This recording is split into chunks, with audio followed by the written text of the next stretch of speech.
All right, hello and good morning, everyone. Happy Friday. We are going to find out, was I wrong about this Tales of the Shire Lord of the Rings game? Because I harped on it pretty bad. I said a lot of bad things about it, so let's see if I was wrong about the game. We're going to give it an honest shot. It came from Gamefly. Shout out to Gamefly for sending me all the terrible games so I don't actually have to pay full price for them. It looks like my mic is working. It looks like the game is working. So hopefully we can get through one stream without all sorts of problems. So let's start the game. There is a photo mode, which usually I'm really hyped for photo modes, but considering this game looks like it came straight off of a PlayStation 2, I'm not super hyped for it, but we'll see. I'm on the PlayStation 5, so I'm streaming this from PlayStation 5 over here. So we'll see how well this actually works. Again, not very high hopes for this game, but we are going to try and keep an open mind. I do have the sound set kind of low. You should be able to hear like the music. I don't believe there's any voice acting in the game, so I don't think you'll miss out on anything. There's like some noises that they make, but I think that's about it. So 50 miles to Bywater. I'm pretty sure that's where we're going to. I'm pretty sure that's our little hobbit hole is Bywater. So there is us and all of our 6 polygon glory, I think.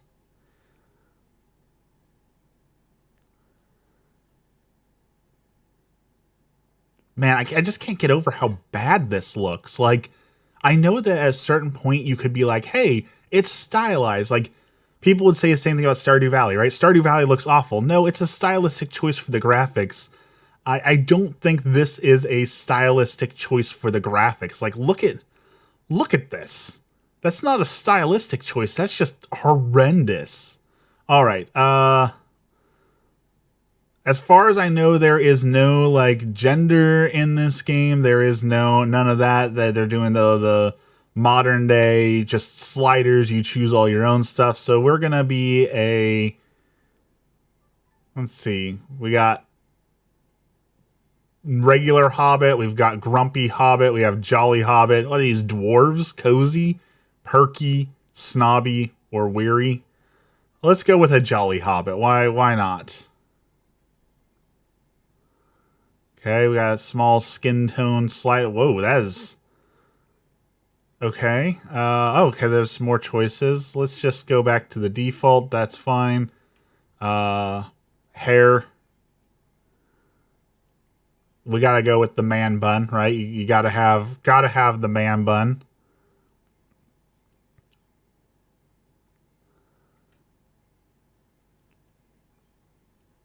Minor face changes that do almost nothing, but sure, let's look at the face change options. That looks great. We'll go some ear shapes, eyes. Again, makes almost no difference. Basically just gives us different eyeliner. Wow, such customization for a game that came out in 2025, right? Like, holy cow. How do you wreck a Lord of the Rings game this bad? Oh, we can select what kind of hair we want on our feet. That's the customization that we crave. And that's it. That's all the customization you have. Wow, this is... Again, I'm trying not to harp on the game too much, but holy cow, is this awful so far. Just like the graphics, the choices, everything about this is just... It's just hideous. Oh, we can wear a cape though. That'll make up for it. Let's get a cape. All right. Good enough. Choose a first name. Longo, Milo, Moro, Nina, Odo, Pansy, Ponto, Poppy, Posco. I like Posco. Posco... Maggot, Mugwort, Northtooks, Putterfoot, Sackville, Two Foot, Boffin, Banks. Well, at least there's a lot of let's go with Diggle. Okay, we'll be Posco, Diggle. I assume that's supposed to be Gandalf, but I'm not 100% certain of that. Are people chatting in the chat? My chat's been kind of finicky as of late, so if you're chatting in the chat and I can't see you, I apologize. My stream's been having all sorts of issues lately. Let me refresh and see if that's causing any sorts of problems. Alright, so we're going for the Prancy Pony. You fall asleep in a glade. Voice acting would be great in this game, but again, I'm pretty sure there's zero voice acting in the game. I have a special interest in hobbits. That's not a creepy thing to say to a hobbit that you just woke up and met for the first time, right? Like, could you imagine walking up to a stranger who's like sleeping in the park and being like, I have a special interest in people who sleep in the park? Like, absolute creeper. It's a no from me, Gandalf. Bywater is any place as fine as the Shire. Fresh air, rich soil, sparkling water.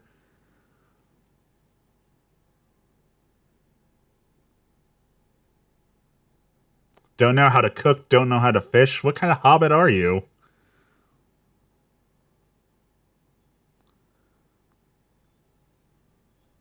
A failed hobbit is what you are.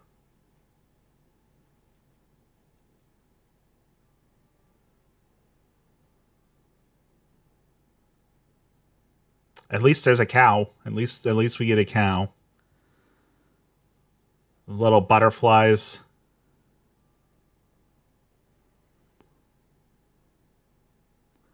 They even messed up his pipe. Like, doesn't Gandalf have like one of the big old style like Warden's pipe? Like, it's super long, like 2 feet of pipe. Like, his pipe seems too small to be his pipe. Made by an old friend from Hobbiton, in fact. I wonder who that could be that you're vaguely referencing. It's so funny because when I was watching reviews for this, there were people like, oh, well, you know, this game is written for the intellectuals who really read the books, so they're not going to outright say characters' names. You have to really enjoy and immerse yourself in the universe to truly understand the hidden meanings. Really? You couldn't figure out that was Gandalf and he's going to visit Bilbo? Like, really? Is it that hidden for the literaries, or are you kind of being a snob about it, right? So, all right. I haven't heard about the bird. The bird, you follow the birds to locations. I have heard that is a very positive thing about the game, that the birds that lead you places is a very immersive experience to be able to go, like, follow the birds on the way that you go. So, I do like that. Orlo.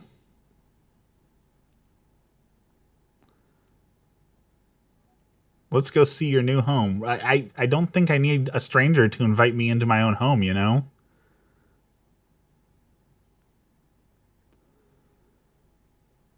Something I'm supposed to tell you, but I'm too hungry to remember. I'm so weak with hunger, I'd only slow you down. Yes, that is, once again, the amazing writing that people were gloating about that only the true Lord of the Rings intellectuals would truly understand. So is this the photo mode? Okay. So we got a trough maybe for like some sort of horse. Now I have heard that you're not supposed to do any of the quests out of order, that if you do the quests out of order, you risk ruining the tutorial and like it'll fully like glitch the quest and not allow you to complete it. So we're gonna listen to the tutorial so that we don't accidentally glitch this game and have to start over. Because I don't think I could stomach restarting this game already. Alright, so we have to find a different way into our home. How convenient. Let's go in the second door. I have heard the decorations pretty good in this game too, so I am kind of excited to try the decorations.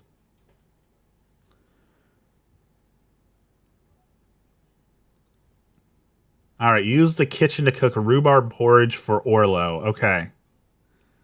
Silky porridge with tangy rhubarb. Need 2 rhubarb, oats, and a milk. We'll select the recipe. Select the more delicious ingredients.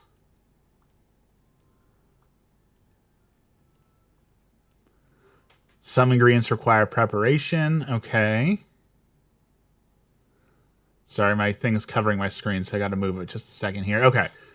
Chop on the board, frying pan, where they can assemble. More cooking stations will unlock, prep, and assemble all your ingredients. Okay.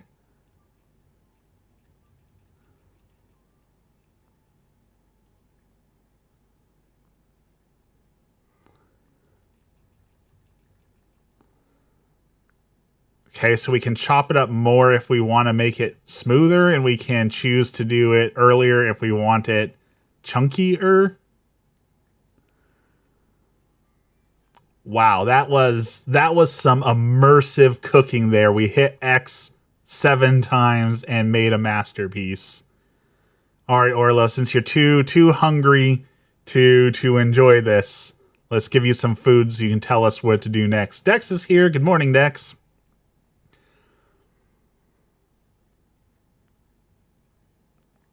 Okay.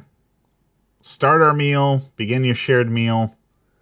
So this is like the whole thing for the game, right? Is that you serve the townsfolk delicious meals to impress them and increase your relationships. So we're going to select the porridge and put it on the table to serve him. We're going to put it right in the center so that we have proper, what do you call it, for table setting. You know, it's got to be absolutely perfect to enjoy the meal properly.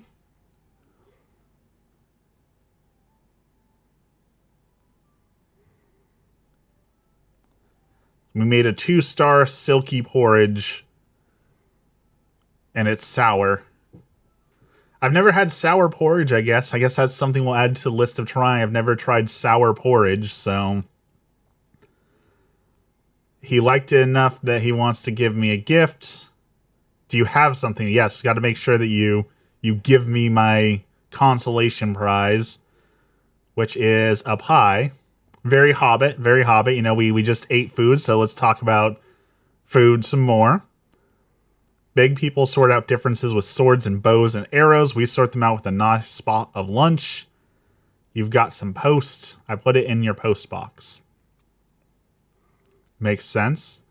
Now, we're not going to touch that. Remember, I said that there was a glitch that people were complaining about, that if you did things out of order, it would break the game. So we are trying to follow the tutorial very, very exactly because I don't want to accidentally break this.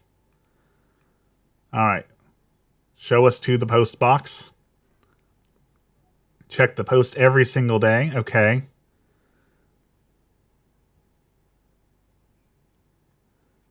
And Farmer Cotton says hello.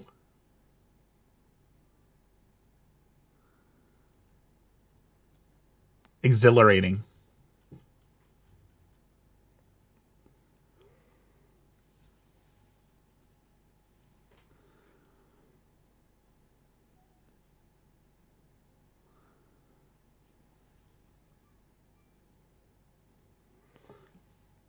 Okay, how do I find my way around Bywater? Follow the birds. They know where to go. Just follow them. It's another lovely day in the Shire. And we found Ruby Taters. Met some of the history. Meet the town folks. Follow the birds to reach the tracked locations. And use schedules to find townsfolk quickly. The map looks to be decent sized. That doesn't look terribly small. So, all right, we will follow the birds to the Green Dragon. Lead me the way, birds.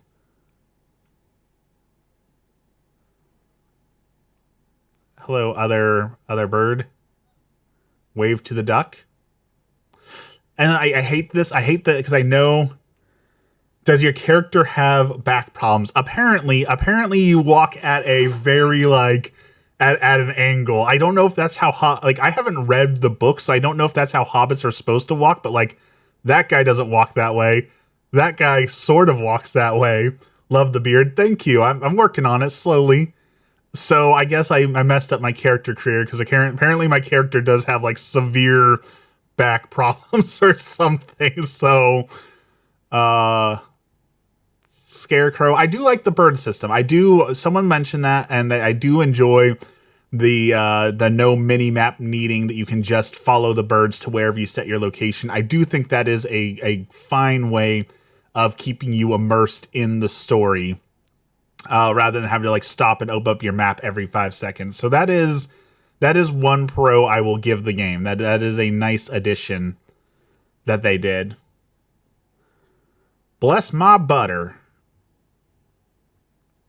Lily Cotton. Okay, so Mr. Cotton, the farmer, sent me something. So this must be...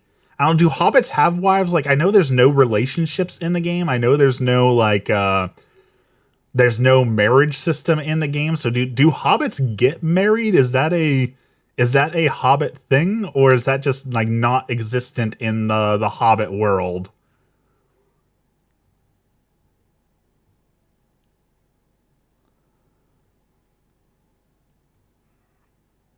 The Sandyman, the Hobbiton Mill.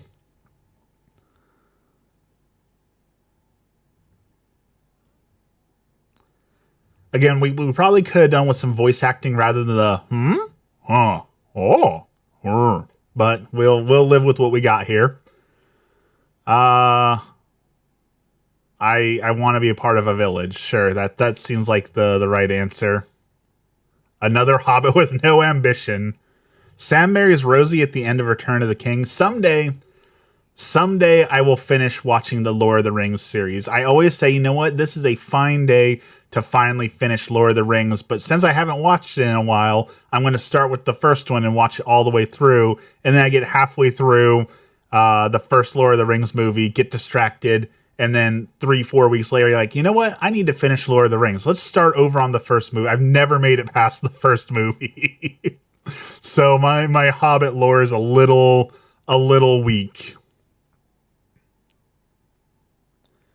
Read the book. I have started listening to the book on audio. I have started going through the book. I'm at the part that's not in the movie. The long part where they're running through one of the farmer's field. One of the farmer who's not mentioned in the movie at all. That's where I'm at. So I'm still the very, very beginning of the books. Should ask the official assessor at Michael Delving.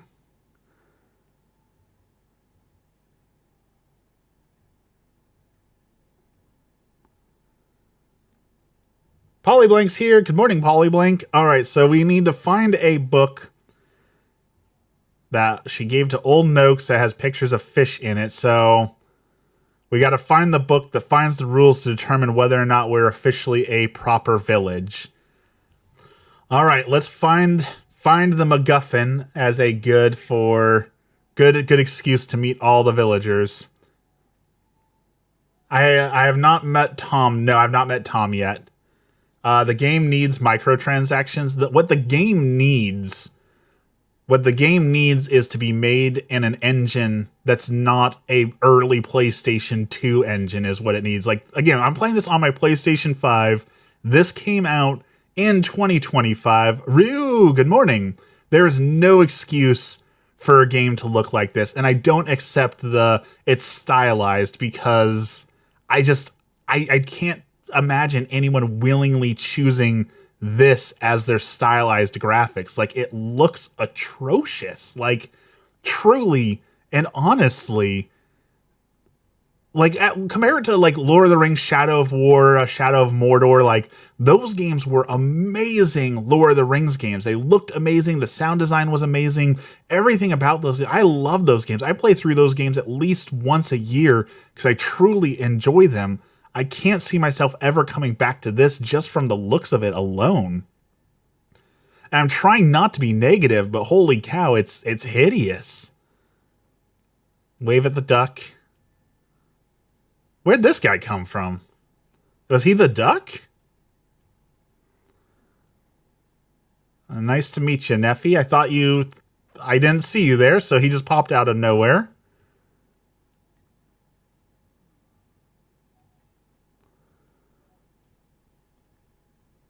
Am I lonely? I don't know if I would say I have friends. I just kind of moved into the village, but...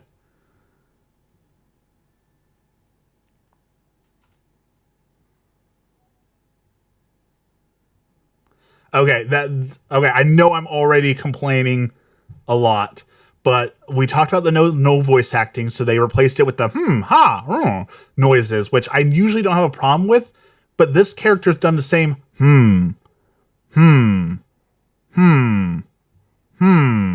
4 times in a row. Like, I would rather almost not have. I would almost rather not have any of those options rather than hearing the same noise over and over and over and over again. All right, so Neffy just kind of popped out of nowhere when I talked to a duck. Did the birds lead me astray here? The birds told me to go this way. Maybe they meant go up this way? Never played it. You're very picky about Lord of the Rings. I don't think you'd be disappointed with Shadow of Mordor, Shadow of War. They are incredible games. I can't tell you much about the lore because, again, I haven't actually like watched Lord of the Rings all the way through or read it, so I don't know like how badly it messes up the lore or if it does mess up the lore, but the game itself is incredibly fun. Okay, is it here? Is this where the bird's trying to get me to go? No? Over here? Is that... We're looking for someone named Lily, I think? Nothing! Hello? Ah, yes. Nothing like having blank NPCs just standing out here for me to not engage with. A very, very engaging world. All right, we're going to have to open up our map here to figure out. We need to find Lily. What does Lily... Maybe it's not Lily we need to find. What's my quest? Find and ask Old Noakes. We need to find Old Noakes. Do we know what Old Noakes looks like? We do not know what Old Noakes looks like. How's it going, Nothing John Doe? Okay, maybe you want me to go this way? I'm starting to regret praising the birds because it's so vague I can't find my way. Where am I going, birds? Down there? Is that where you want me to go? Over here. Okay, I think the birds are leading me the right way again. There's a chicken. Ah, okay, we found the person. Let me guess. I'm going to make an insane prediction here. I'm going to make a prediction. Are you ready? He's going to say, "Oh, I don't have the book. I think I lost it in the water here. Why don't you grab this old fishing pole and learn how to fish so that you can fish up the book that you need?" I'm calling it. I'm calling it.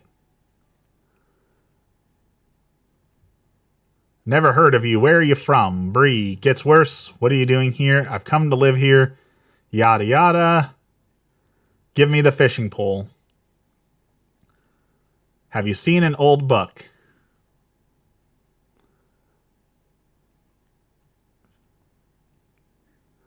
How can you tell where Mr. Fishy is swimming in the river? I don't know.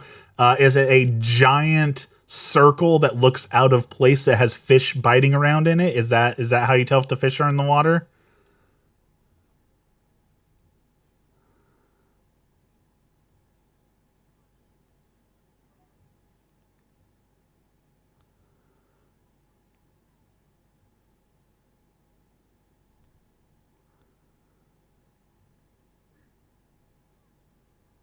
Okay, so not quite. We are still having to learn to fish, but at least the book wasn't underwater, so I'll give myself half credit for that prediction.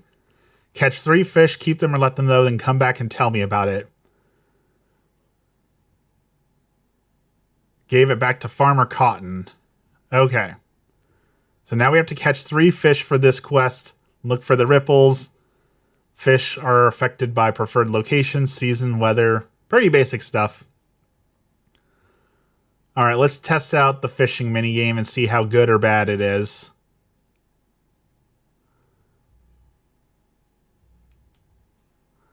Fishing has 2 parts. Oppose the direction of the fish and then reel it in. Okay.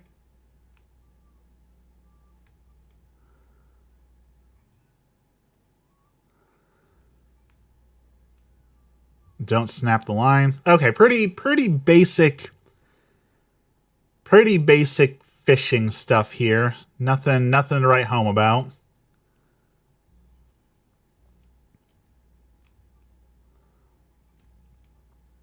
There was, when I went to Dave and Buster's, there was a fishing arcade game that was an absolute blast to play, though. I will say that was a ton of fun to reel. It was basically this, but it had a physical reel that you actually had to like reel in the fish with, and that was pretty cool. That was a lot of fun. This, not so much. Like, I get that every game and their dog now thinks for some reason after Stardew Valley, like, every game says, oh, we need to have fishing like Stardew Valley, and for some reason everyone needs fishing.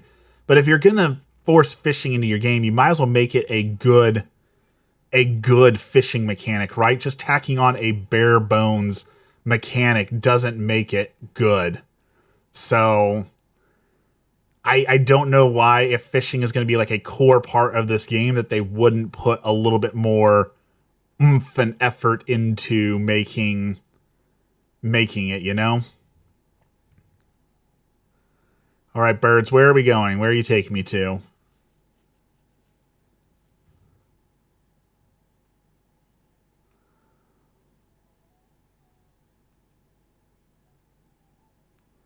This person. Farmer Cotton. What, wasn't Farmer Cotton the one who suggested I get the book? Like, he was there at the conversation. Why is it having me? Like, I understand it's like a tutorial and it's trying to get me to see where the characters are, but this is the character who gave me the quest. Why would I come back to him? Wouldn't he have been able to start by saying, oh wait, I have that book last? Like, okay, now we have to go learn gardening.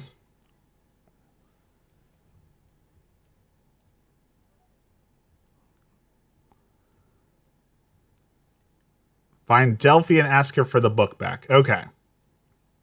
We can now water beds and grow brown taters. Fishing was popular in Stardew because it was one of the fastest way to make money, not because it was mechanically brilliant. I do like the fishing in Stardew Valley. I do think it was a fun little mini game, but like, it just absolutely blew up for no reason, and now everyone thinks their game has to have fishing. And like, speaking of fishing, World of Warcraft, I know I harp on the whole people wasting their lives thing, but like, some guy on World of Warcraft was just in the news because he spent the last 4 years of his life fishing for like 12 hours a day, every day, to break a world record for having the most of the same fish caught. He caught like 1 million of the same fish in World of Warcraft. And I get gaming, I understand enjoying your games, but really, you're logging into World of Warcraft 12 hours a day to click the fishing button to break a world record? Like, that just seems like a waste of life. I don't know a nicer way to put that. All right, birds, where are you putting me? The sheep's kind of cute. Let's go see the sheep. You're kind of an adorable sheep. Kind of adorable. All right, is it taking me to the garden, or is it taking me to Daphne, whoever has the book? I don't know. I go where the birds are taking me. I don't know where I'm actually going. I'm just letting the birds point me in the right. Warcraft players are built different. I mean, yes, I would definitely say Warcraft players are built different, but the amount of players who have passed away because of World of Warcraft addiction is staggering. Like, the fact that number is not 0 is so concerning and staggering, that people have literally passed away from playing too much World of Warcraft. All right, Definium, can you tell me where you found the book? Let me guess, someone else has the book. Used it to press flowers and it didn't work because the pages were damp. Foraging for mushrooms. Okay, so we're going to learn to forage. I used to follow a guy on Twitch named I Only Fish, and he would just fish in any game he could. It was fun when he did it in Fortnite. Isn't there a guy who... I guess not quite the same. There's the guy who won Fortnite by doing nothing, like Bush Dad or whatever, where he just like lands in a bush and hides in the bush, and then he goes back to work. And then that's just how he hit like the highest rank in Fortnite, is just landing in a bush and then sitting there while he goes and works and does other things. All right, so we've got to go grab forage things and take an old book from Willow. Okay, so follow butterflies to forage things. Goose chase tutorial. I kind of anticipated, right? Like every game does some sort of this where it's like, oh, you're the new player in town. You need to meet everyone. So why don't you go run around and meet everyone? It's a perfect excuse to go meet everyone. So I get it. It's not unique, I'll say. It's definitely not a award-winning way, brand new way to do it, but I guess it works well enough. Look at... I know I'm harping on this game so much, and I'm sorry, but like, look at how poorly that is. Like, that is a hideous bee's nest right there. All right, bird, where are we going? Over here?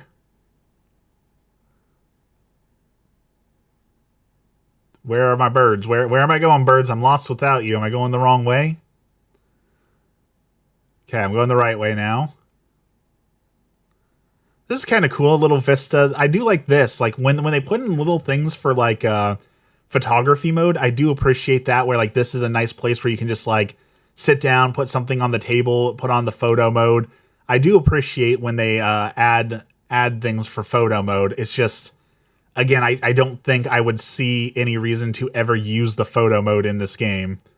Ida RZ, welcome. Good morning.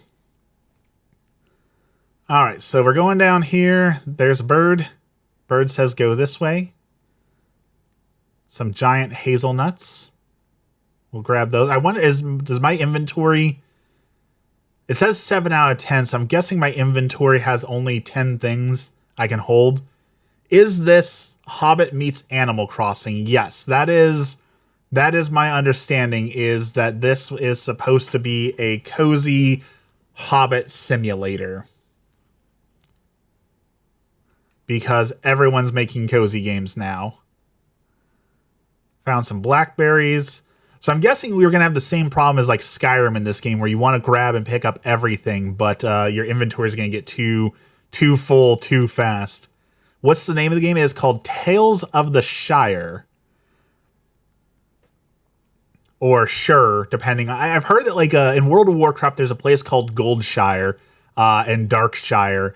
And someone said that the proper way to pronounce Shire is actually Shire. That's supposed to be Goldshire and Darkshire, because that's like the proper European British pronunciation of the word, and they're the one who, quote, invented the word, so it's supposed to be pronounced Shire.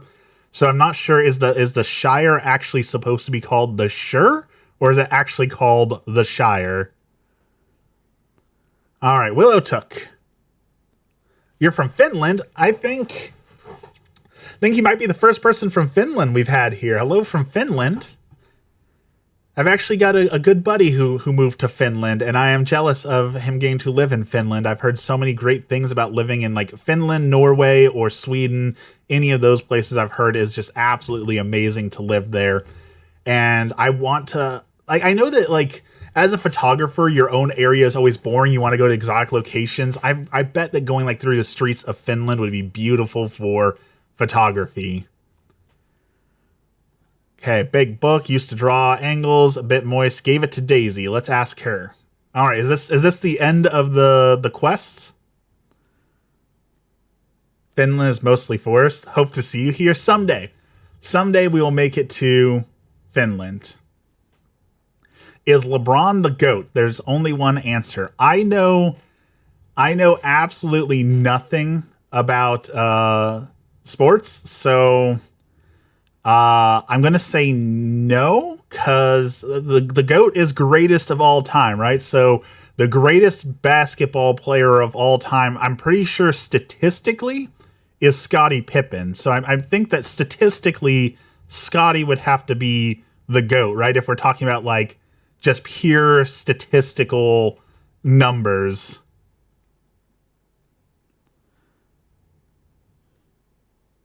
Gave the book to Mrs. Cotton. Okay, well, we gotta go find Mrs. Cotton. Wrong. Well, that should not surprise you. This is the stream of wrong opinions where where I say wrong things all the time. So that should come as a shock to absolutely no one that I have no idea what I'm talking about. At least I got the right sport, right? Because I was tempted to say baseball, but I was like, no, I'm pretty sure baseball is the right or the wrong answer. So at least I got the sport right, right?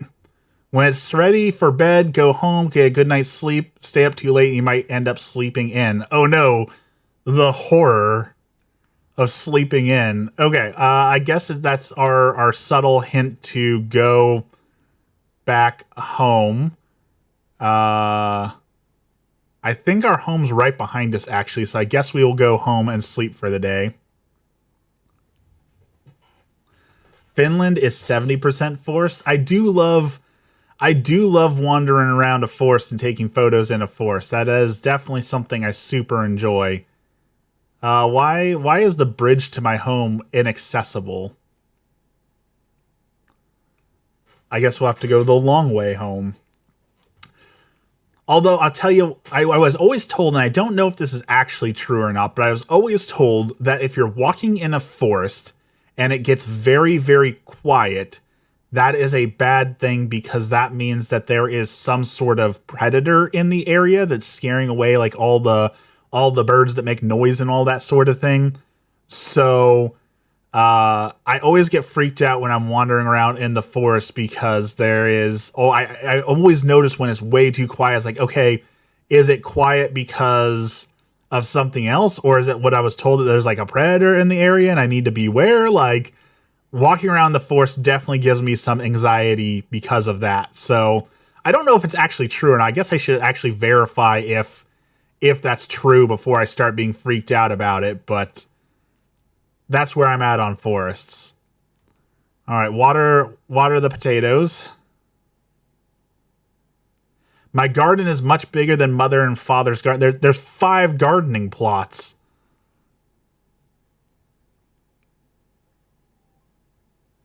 How is 5 gardening plots bigger than mom and dad's?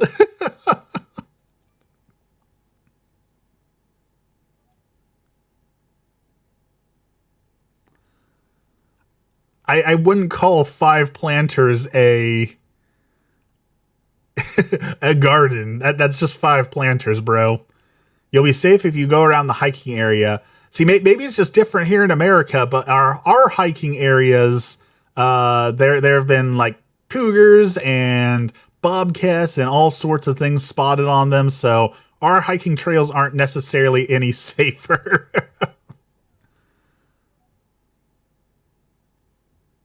All right. I guess let's go to sleep. First day down. We learned how to fish. We planted 3 potatoes. And we went on a wild goose chase. There are 21 vegetables, 120 recipes, 29 miscellaneous, 12 fruits, 26 seasonings, and 31 fish. American cougars have guns.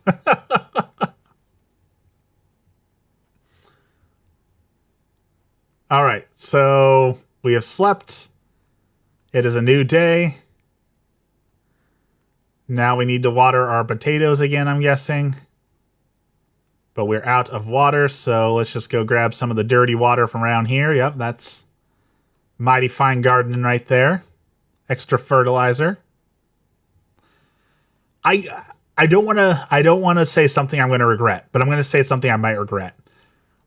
I do hope someday when I am out in the forest, I encounter a cougar for a good photo opportunity, but I want to encounter a cougar that is posing for a great photo, sees me, and then runs away. I do not want to mess with a cougar. I have no doubt in my mind. I have no capability to take a cougar. In a 1-versus-1 fight, the cougar is going to win 100% of the time. So I have no wish to actually encounter a cougar. But getting a cool photo, that would be cool. But my grandma always used to tell me a story about a cougar that always scared me so much. About when she was little, she would go playing in the forest behind her home, And one day she was wandering through the forest and she heard a baby crying. So she went looking around trying to find the baby crying, and she couldn't find the baby crying. So she went home and told her dad that, hey, there's a baby crying in the forest and I can't find it. And her dad was like, okay, well, stay here. And he went out, and then he came back and dragged back a cougar and said that when cougars are full and satisfied, sometimes they make a noise that sounds like a baby crying, and you're lucky that he was full or satisfied, or that cougar would have swooped down and eaten you for lunch instead. So that has always terrified me. How much of that is my grandma exaggerating? I don't know. I'm pretty sure even a strong man cannot drag a cougar back home, because those things can weigh like 400 or 500 pounds, can't they? Like, I don't know, but it terrified me. So I guess it's one of those things where like the lesson was learned, and the lesson was be scared of cougars. Cougar is in the animal, or cougar is in an old woman and a young man? Because I feel like I could take either in a fight. Couldn't take either in a fight. No, I would much. Well, this is kind of like, would you rather meet a man in the forest or a bear? Like, you never know what people are going to do. People are unpredictable. At least the cougar, you know what your fate is going to be, right? So, all right. So we need to go on a Hobbit wild goose chase. We're looking for goose. Cooking. I hope you're making lovely meals. I have 3 potatoes. I don't think I can make a lovely meal with the 3 potatoes. Chop them, boil them, stick them in a stew. Okay. Cook some things and come back to me. Go find Nora and Fosco. All right. On to the next part of the wild goose chase.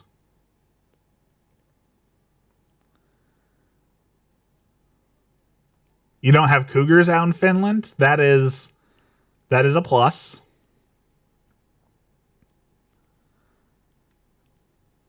All right, so we got to throw some stuff out of our backpack. Apparently it's too full. I'm going to die on the hill that the old RTS and Shadow of Mordor are the best Lord of the Rings game. I do think Shadow of Mordor, Shadow of War is the best Lord of the Rings game. However, I have heard there are 2 contenders for best Lord of the Rings game ever. There's actually a Game Boy Advance game of all systems. Apparently there is a Game Boy Advance game that is very much like Diablo, but with Lord of the Rings characters. And there's multiple unique characters, multiple unique loot, unique locations, and a bunch of really interesting things that really make the game, I know I said unique a few times, but unique. So I've heard that that one is actually a contender for a really good Lord of the Rings game that's trapped on a Game Boy Advance of all systems. Someday I will try that. I've also heard that the PlayStation 2 game was really, really good. That it was like an RPG strategy kind of game. And I've heard that one is really good, and I haven't played that one yet either. So we need to go home and prepare a meal for these people. So let's go cooking. So I've heard those ones are really good, but I've never actually played them. India has a ton of big cats, but not cougars. We're the only country to have lions, tigers, leopards, cheetahs in the wild, I think. We have a local wildlife preserve that has both huge tigers and cheetahs, and I love seeing the big cats. As long as they're behind a cage, I love tigers and cheetahs. I've heard that there's actually no recorded fatalities from cheetahs, that cheetahs are really gentle and actually like really love humans and companionship, and so there's no recorded fatalities of a cheetah mauling someone in the wild. So I think I'd be okay running into, some wild Cheetos out in the wild. Neat fact of the day, considering it's your Independence Day. That is excellent. I'm guessing you don't celebrate by barbecuing and firing off fireworks. Just a guess. Maybe I'm wrong, but I'm guessing that is not the proper way to celebrate India independence. All right, so can I actually fill the pantry with things? Like, can I put... Oh, you can. Okay, you can put 500 ingredients in here. That is actually excellent. I've seen big cats without them being put in a cage. They're actually not that predatory, as long as they're fed, right? Like if the cat is fed, it's no problem. It's when the cat is hungry that it becomes a problem, right? With cooking stations, you can shift the meal towards chunky or smooth, crisp or tender. What are we trying to make again? I don't remember what we're making, so... Oh, so we're trying to make a tender and chunky. So we'll move it towards chunky, I guess.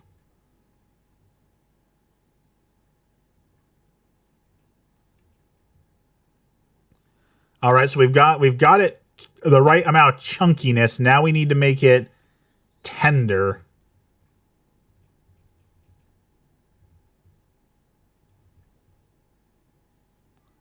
We failed. Good morning, Bubble. This is Tales of the Shire. This is the Lord of the Rings Stardew Valley. All right, let's try cool taters and beans, I guess. My cats only attack me when they're hungry. My cat has picked up a new terrible habit.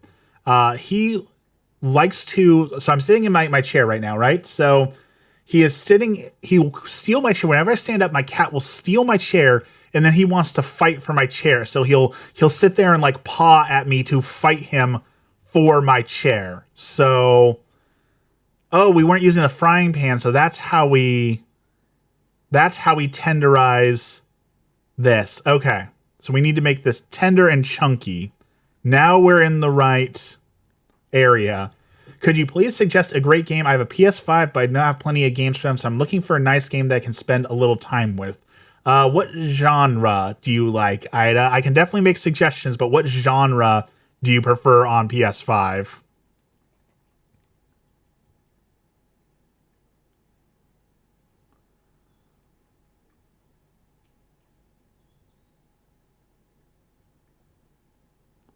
Oh, I made it too chunky. I made the cool taters and beans too chunky. Blueprints. Of course, Dex suggests Blueprints. If you're into puzzle games, Blueprints is definitely a great game to play. I will not contest that. If you like puzzles, but if you don't like puzzle games, you will absolutely despise Blueprints. So it depends on if you like puzzle games or not. That is it is a genre-defining puzzle game, but you have to enjoy puzzle games to enjoy the game. All right, so now we need to write to our Hobbit friends to invite them to come eat the chunky tatoes.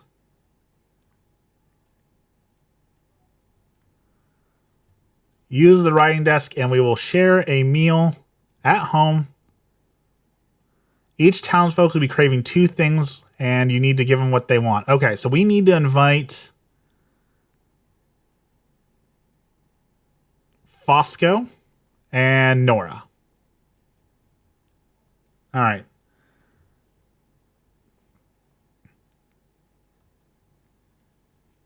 Invited. So now we have to wait until tomorrow to share a meal, but I've got some other quests I guess I can go do. So let's go do some quests until the next day and see if we can get some more ingredients or something, I guess. We gotta go tell the old man that I've fished and then show the person that we foraged and the person that I cooked.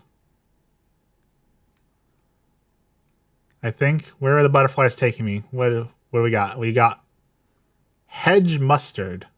Okay. We like mustard. We enjoy mustard. Is there a sprint key or is this as fast as I can run? Is Stardew Valley on PS5? If so, that's my suggestion. Stardew Valley is on PS5.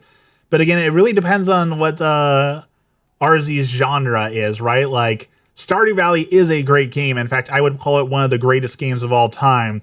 But if you're not into, like, cozy farming games, you're just not going to have a good time with it, right? So,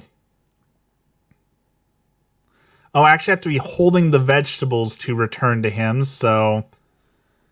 we've been talking about Shadow of Mordor. If you like action games, Shadow of Mordor is an absolutely incredible experience. You can usually get it on sale for like $5, so that's one that I would super suggest is Shadow of Mordor. If you want something newer, we've got Metal Gear Solid Delta coming out at the end of this month. That is going to be one of the greatest games, for sure. Got caught in the mother of all thunderstorms, and now I have a cold. I'm sorry to hear that. At least it's just a cold. Apparently, there's a new variant of COVID going around right now that everyone is calling the razor throat variant, where it feels like you're swallowing razors. That sounds awful. So if it was against razor blade COVID or cold, I think I would take the cold. Also, you can download the Battlefield 6 open beta right now. For the rest of the weekend, you can play Battlefield 6 for free. You should give it a try. Personally, it's not for me. I really despised the demo and hated everything about it. But I understand that, not every game is made for me. So if you're into Battlefield or large-scale first-person shooters, you might try the Battlefield 6 demo that is ongoing currently. Again, it's free, so it doesn't cost you anything, so it doesn't hurt to go and try it. Scarlet Nexus is fun. Captain Blood is quirky. If you haven't played it, adult warning, but Bulletstorm got a remaster, and Bulletstorm is a lot of fun. It is a silly and ridiculous fun shooting game. So if you haven't played Bulletstorm, that one is definitely worth a playthrough at some point. I super enjoyed playing Bulletstorm when that game came out. Borderlands is coming out in a month, so saving up for Borderlands 4. That one's probably gonna be good. I have high hopes for it. I know there's a lot of doom and gloom around it, but I have high hopes for Borderlands 4. I really hope Borderlands 4 is going to be my next Helldivers 2. And then, of course, that'll be my next suggestion. If you're into online games, Helldivers 2 has probably been the game that I've played the most this year. So that one is excellent. If you're looking for games you can chip away at over the course of a few hours, I recommend Slay the Spire and the Yakuza series. I do super love Slay the Spire, and Slay the Spire 2 is going to be on early access here soon. So Slay the Spire, definitely a good game. Great recommendation. Yakuza, that one I personally can't recommend. I tried the Yakuza Like a Pirate game, and I got bored of it within like an hour because it was just way too repetitive. But I can see where some people might enjoy that one. I like pirate games, but I don't know. Yakuza didn't draw me in. Maybe I need to start with the first one rather than starting with the most recent one, but it just didn't draw me in like it was supposed to. How do I get better at foraging? There's a foraging club. Oh, speaking of clubs, my local church is starting a Christian movie club, and I'm kind of excited to see what that is because they very specifically said they don't want to just go back and watch like Passion of the Christ or God's Not Dead or any of the very, I'm not going to say cliche Christian movies, but rather they want to go and watch new movies that are in the movie theater and then discuss like elements of Christianity in the movies. So I'm really excited about that. You played a spin-off which was made to satisfy the fan base while the next, that's what I'm saying. Maybe I just don't have the right impression of Yakuza. Maybe I need to go back and play one of the other ones first, which I fully concede. Maybe I just don't have a good experience with the one that I played. So I am open to the possibility of being wrong. As any regular will tell you, my opinions are of the trash tier. So don't necessarily listen to my recommendations. In fact, Dex messaged me the other day and asked what game I wouldn't recommend so he knew what to play because my recommendations are that awful. Yeah, why are we asking Waffles for for opinions. That is the good question you are asking now. Zero is one of the best games of all time, in my opinion. Word of advice, though, do not grind the business management minigames in one go. You'll go insane and blind. All right, let's drop some stuff off in the pantry because my stuff is full.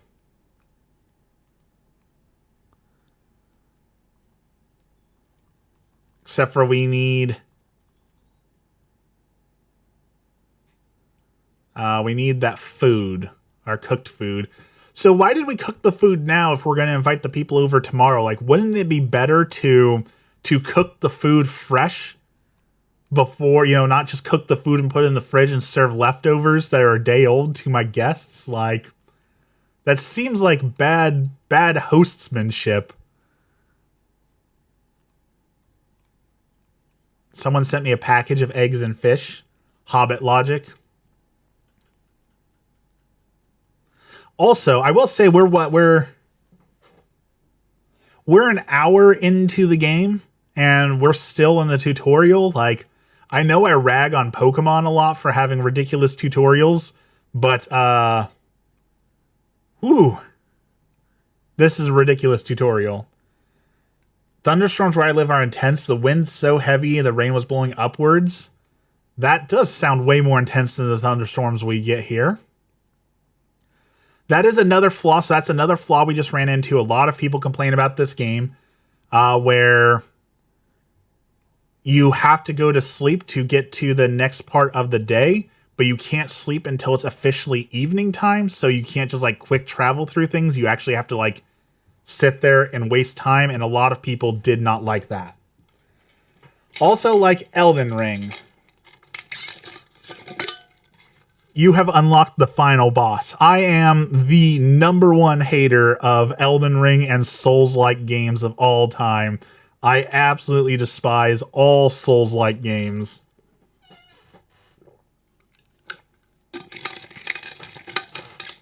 That being said, if you want to watch me suffer through Elden Ring, we will be playing Elden Ring for Blessed Carlo Acutis' coronation next month. Is coronation the right word? Canonization, not canonization of Blessed Carlo Acutis. We will be suffering through Elden Ring. So if you want to watch me absolutely hate Elden Ring, can I ask why you don't like it? Oh boy, there's so much to hate about Elden Rings. So where do we start? I absolutely despise that Elden Ring normalized having this esoteric and awful story where everyone's like, oh, it's so mysterious that even the writers of the game don't know what the story is because it's so esoteric and so deep.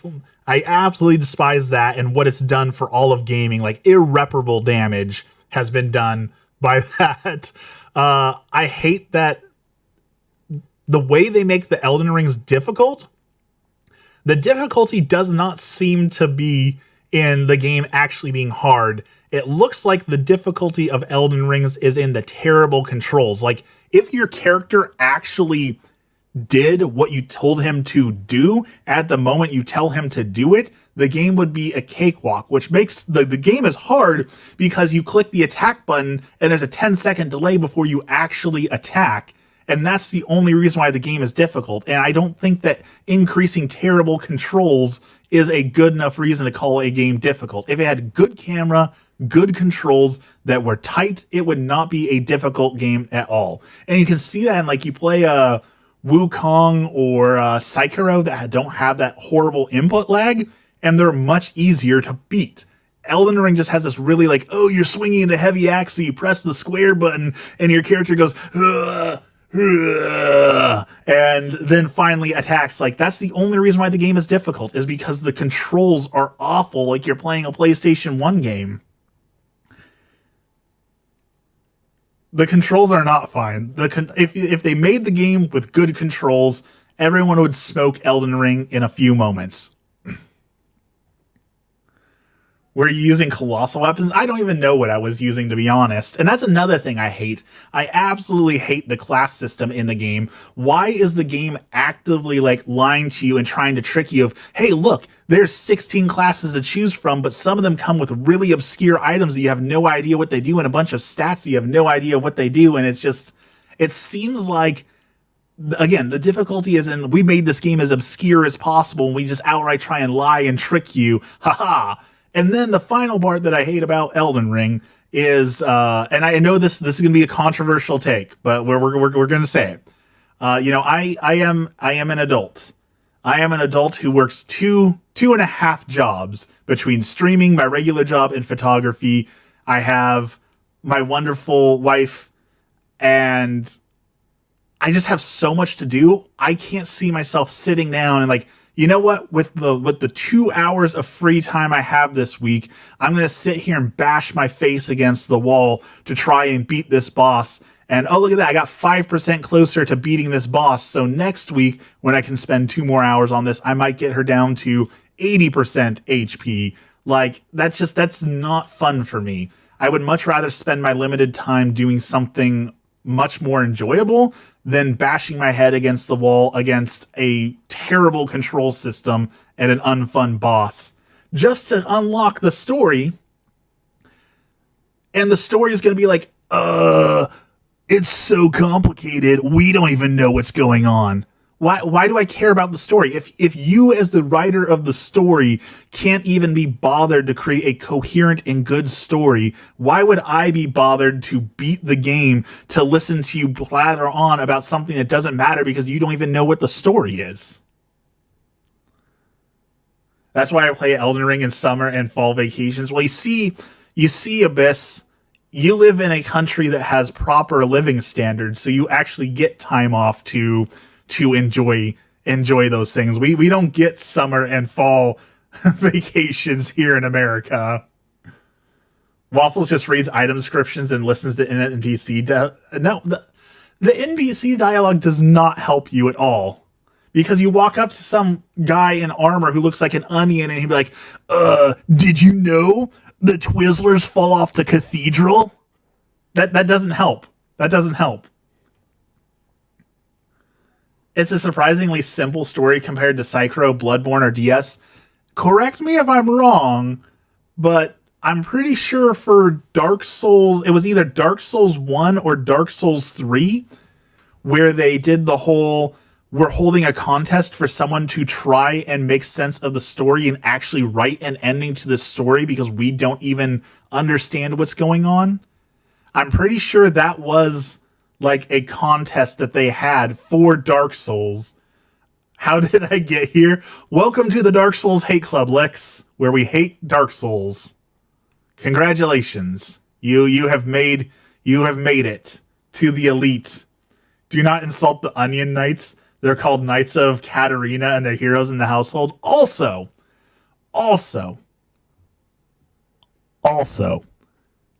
I despise Elden Ring or Dark Souls or whichever one it is who made up Solastra, the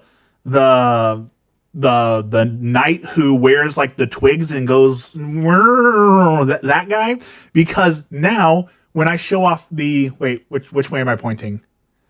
When I show off the Waffle Knight, my logo, the number one question I get is Souls Bros going like, "Oh, dude, you like Dark Souls too?" No. That is not the Sun Knight from Dark Souls. That is my own original character. I am not associated with Dark Souls or Souls in any way. So they stole my logo, bro. They stole my logo. They ruined it. Every time I see a cool trailer for an action game, I think it's going to be fun. Yeah, I despise that so much, Licks. I despise it so much when I'm like, oh, hey, cool, a new game. This looks really cool. And then the first thing is Souls-like. Nope, awful. I already know that I'm going to hate the game. But you know what I'm going to do? I'm going to put the game in GameFly, and I'm going to try it because I'm not a hypocrite. I'm willing to be wrong. I'll put the game in my thing and be like, okay, we're going to try we're going to try the Souls-like game to see if it's any different. And once again, it's going to be like, whoa, dude, look, our controls are so bad. Our story's so hard to understand. And the first enemy you run into is going to kill you in one hit. Isn't this such a cool game? And that's every Souls-like game since Dark Souls. Everyone's going to get sued by the Templars. Like, and that's not Souls specific. Like, the same thing has happened with Stardew Valley, right? Like, Stardew Valley came out, and then everyone decided that they needed to make a cozy game, and now we have 1,000 lazy, cozy slop games that are like, oh, we're just like Stardew Valley, and it's just boring, horrible gameplay like this. So that's not specific and unique to the Souls-like genre, but it definitely is partially the Souls-like genre's fault for spawning so many terrible games. So many terrible, terrible games. All right, I need a vegetable. I think I have one in my pantry, so let's go grab a vegetal. But again, maybe my opinions are just terrible, because you know what else?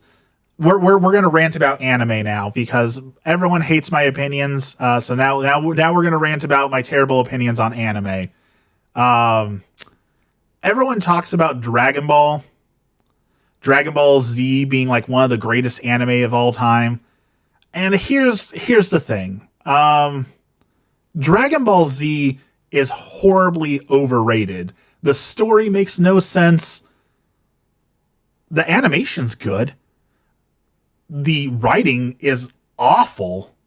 Absolutely awful. There's no good reason in 2025 to watch Dragon Ball Z. Like, if you want a show with better animation, you can find a million shows that have better animation. If you want a story with better writing, every story has better writing than Dragon Ball Z, period. If you want a show that has better pacing, even Naruto has better pacing than Dragon Ball Z. There is no reason to watch Dragon Ball Z in 2025. I'm leaving. I'm taking my contributions to the channel, leaving. This is an abusive relationship with waffles. That's what Dex says. Dex says the exact same thing, that it's an abusive relationship, that y'all come here to listen to me spout my nonsense. But here's the thing. I have yet to meet anyone who can counter my points on Dragon Ball Z. You can't name a single good thing about Dragon Ball Z. It's simply not possible. The only anime that is worse than Dragon Ball Z is One Piece. One Piece is awful on every single front. It's horrible to look at. It's horrible to listen to. It's just awful on every front. Let's feed the cow a tater. It's all about the fights. It might be all about the fights, but it doesn't make it a good game. You're one of us now. Yes, once you stop coming to enjoy the waffles, but rather you enjoy the horrible opinions, that's how you become a true member of the Syrup Squad. I hate anime on principle. You know, I don't understand that one. It's like, there was a period of time where everything that was animation was considered for kids. So even things like Spider-Man, the Spider-Man, the Sony Spider-Man thing that came out, right? The Into the Spider-Verse with Miles Morales.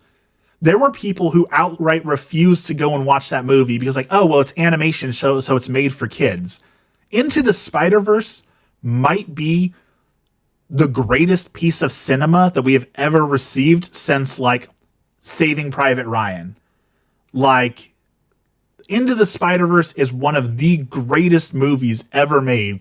And people are saying, well, I'm not going to watch it on principle because everything animation is for kids. So I don't understand the hating an entire genre. There's certainly a lot of anime that I despise, as we're talking about. There's certainly a lot of anime that I don't like, but I wouldn't dismiss the entire genre just because of a few bad apples, right? Like, there are some good anime. There's some bad, horrific anime out there, without a doubt.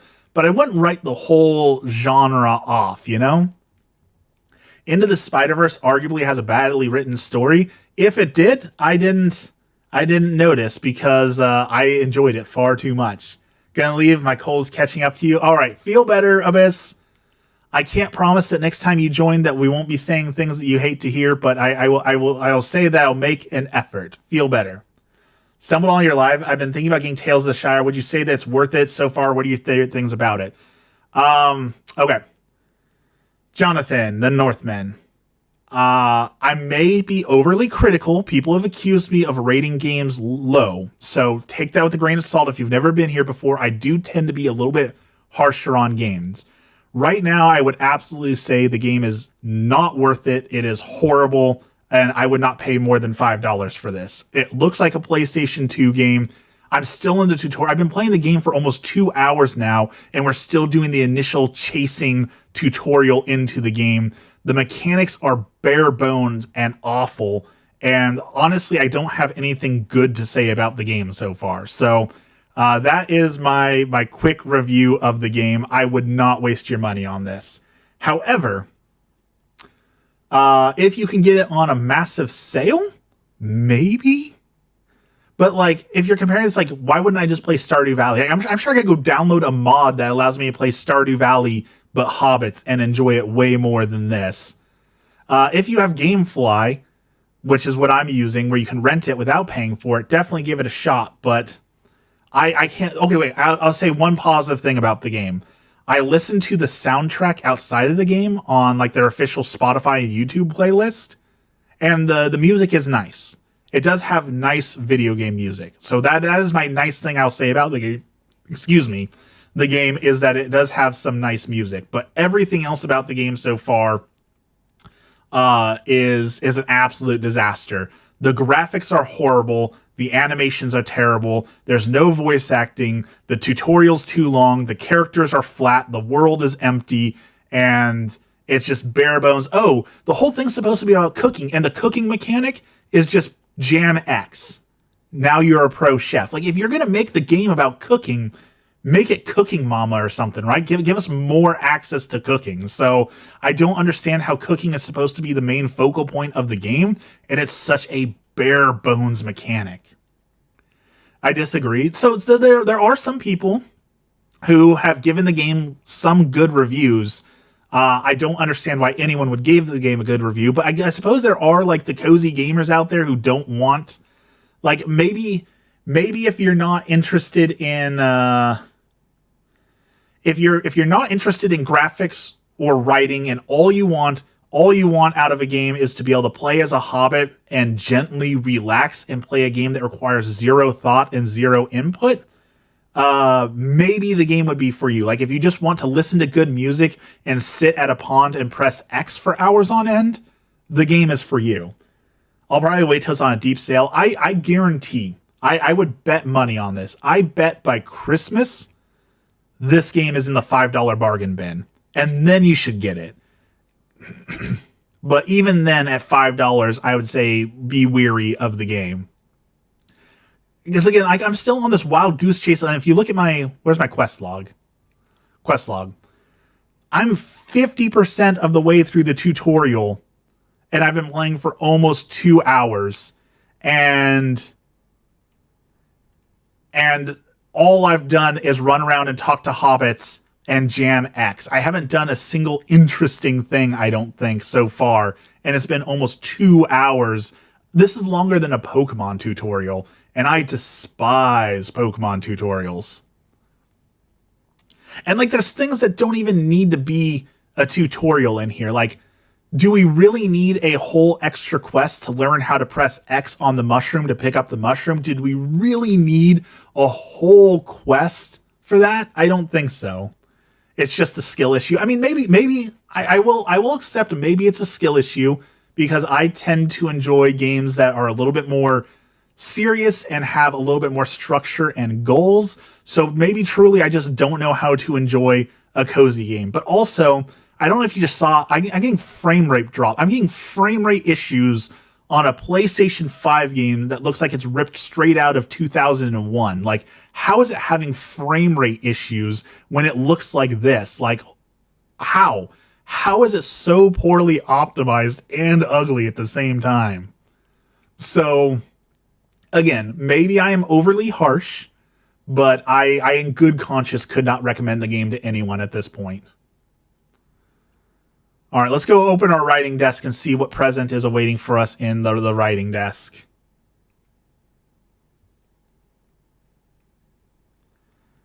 What do you think has left to us in the writing desk? Let's use the key on it and tell us how you really feel. I'm Catholic. I'm not allowed to lie. The Lord of the Rings PlayStation 2 games look better than this. I know. That's what I'm saying. Like, I get that they might have said that's like a stylized graphics, but like, I don't buy it. This isn't a style. I don't think PlayStation 2 is a style of graphics. All right, we finally found the book. After 2 hours of running around the Shire, we have found the book. So let's go turn in the book to Orlo and see what happens. Born and proud Swede. Someday I too will make it to Sweden. I know this is probably an overused joke, but it is true. I do like your fish. Swedish fish are probably one of the best things that probably didn't come out of Sweden. I'm guessing Swedish fish aren't actually from Sweden, but back when I ate sugar, I absolutely loved Swedish fish. 10 out of 10 candy. Everyone should enjoy some Swedish fish.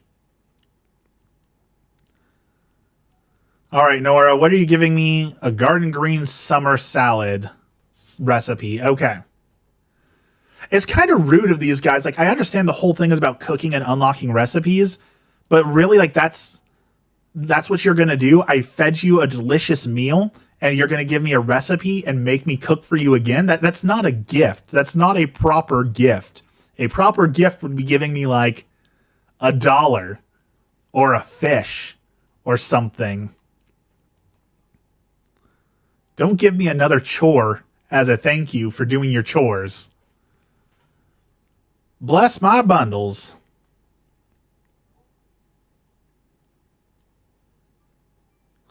Farmer Cotton can't read, so take it to Nora. She'll know what to do.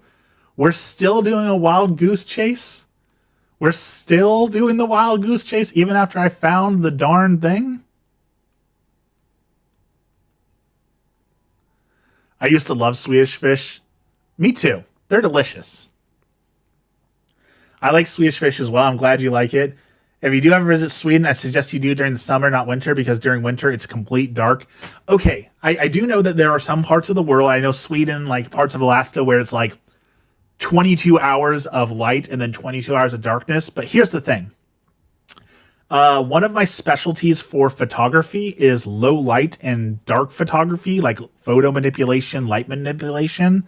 So I actually do want to visit Sweden or Alaska or some place that's got like one of the infinite nights, because I thought I could do some really cool like night dark photography using that, because since it's dark all the time, there's got to be like accommodations for that, right? So there's got to be like lights and other things. So I want to visit during the dark, because I want to see what I can do photography-wise with that. I need to get gelatin so I can make my own gummies with real fruit.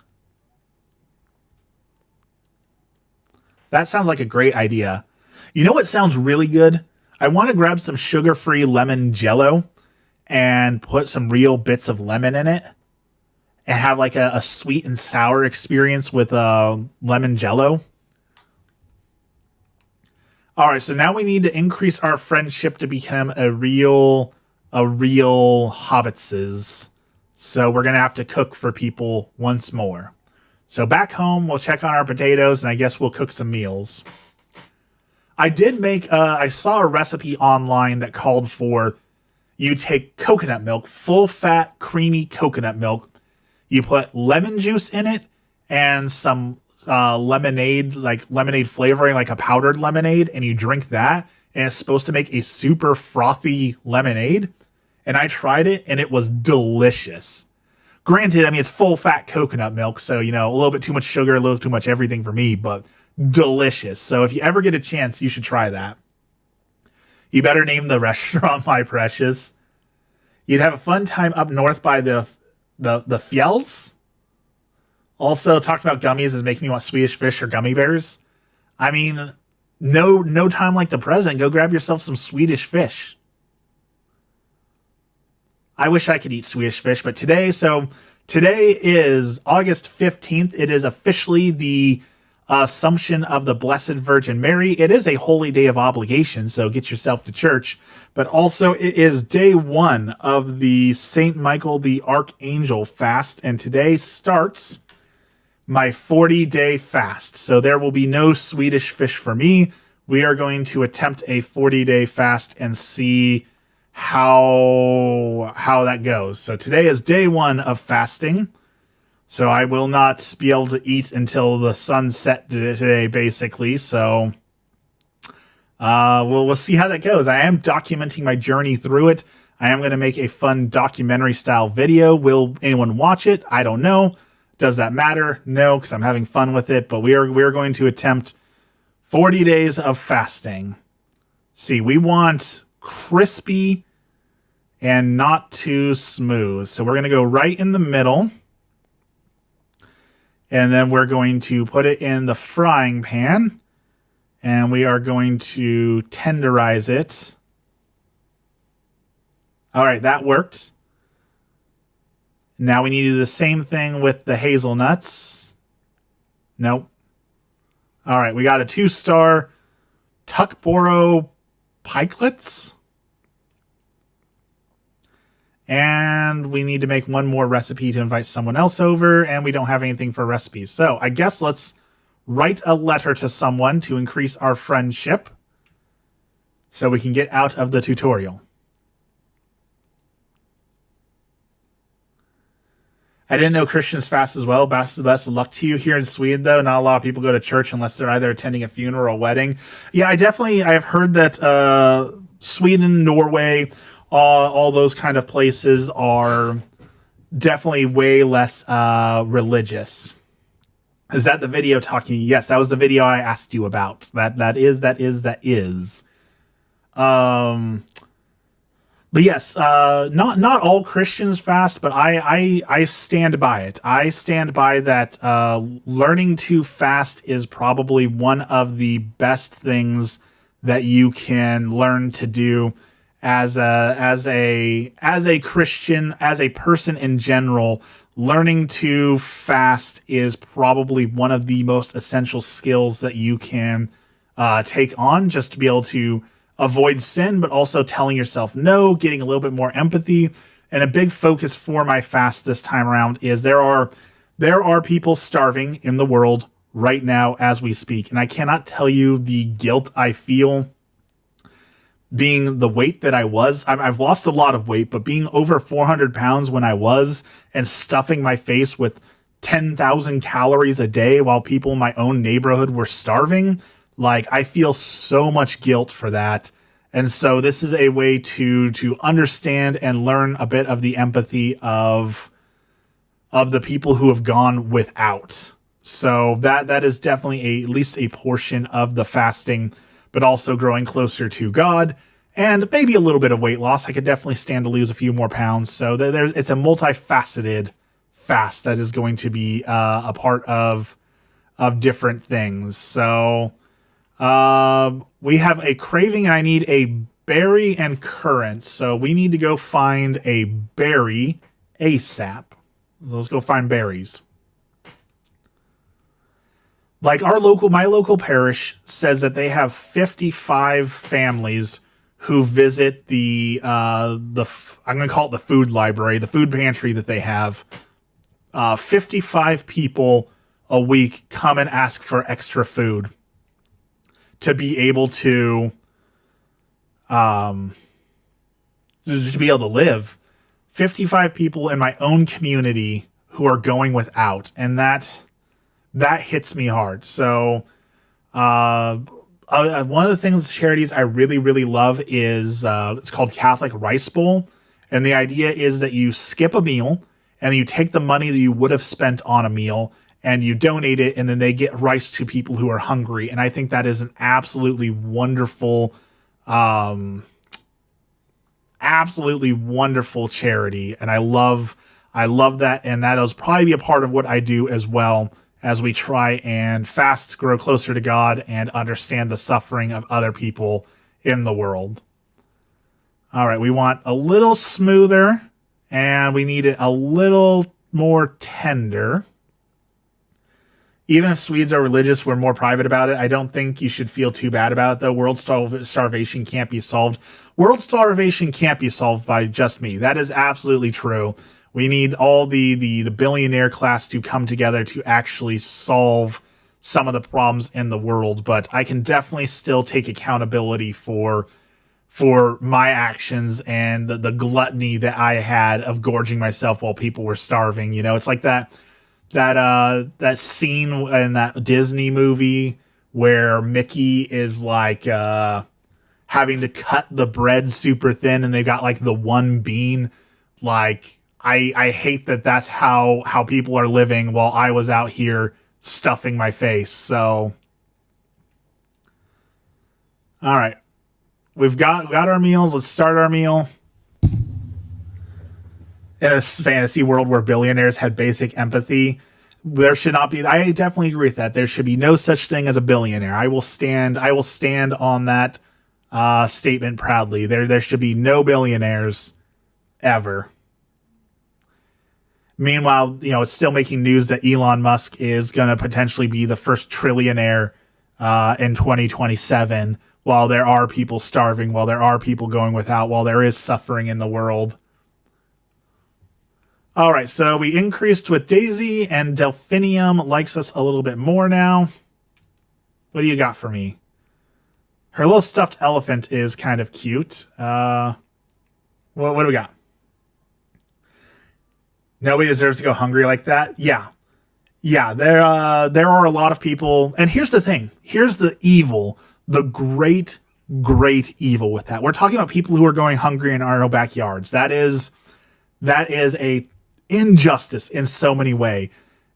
On top of people already going hungry and not having enough, there are people who are actively voting right now to remove free school lunches for kids who don't have enough food at home. They are actively voting to say those children don't deserve to eat while they're at school. That has got to be one of the most evil things I can think of, is to say, let's force these children to go to school, but let's not feed them or take care of them in any way, shape, or form. Absolutely abysmal. Horrible. 0 out of 10. I picked up Pixar Cars Race to Win on Switch for $3.99. The kiddo is going to lose his mind. I've actually heard the Cars games are pretty good. I know that sounds weird coming from me, who's so harsh on games, but I've heard that the Cars games are actually pretty darn good games, for what they are, at least.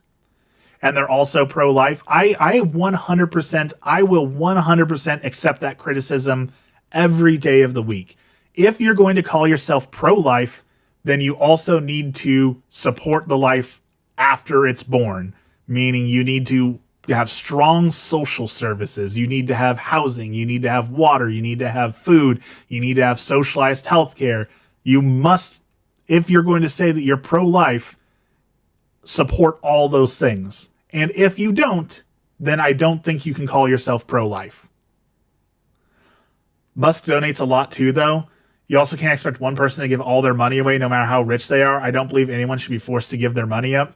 Well, yeah, I don't think we can go. I don't think we can go forcibly grab Musk and force him to give away his money. That definitely would not work. You're absolutely right about that.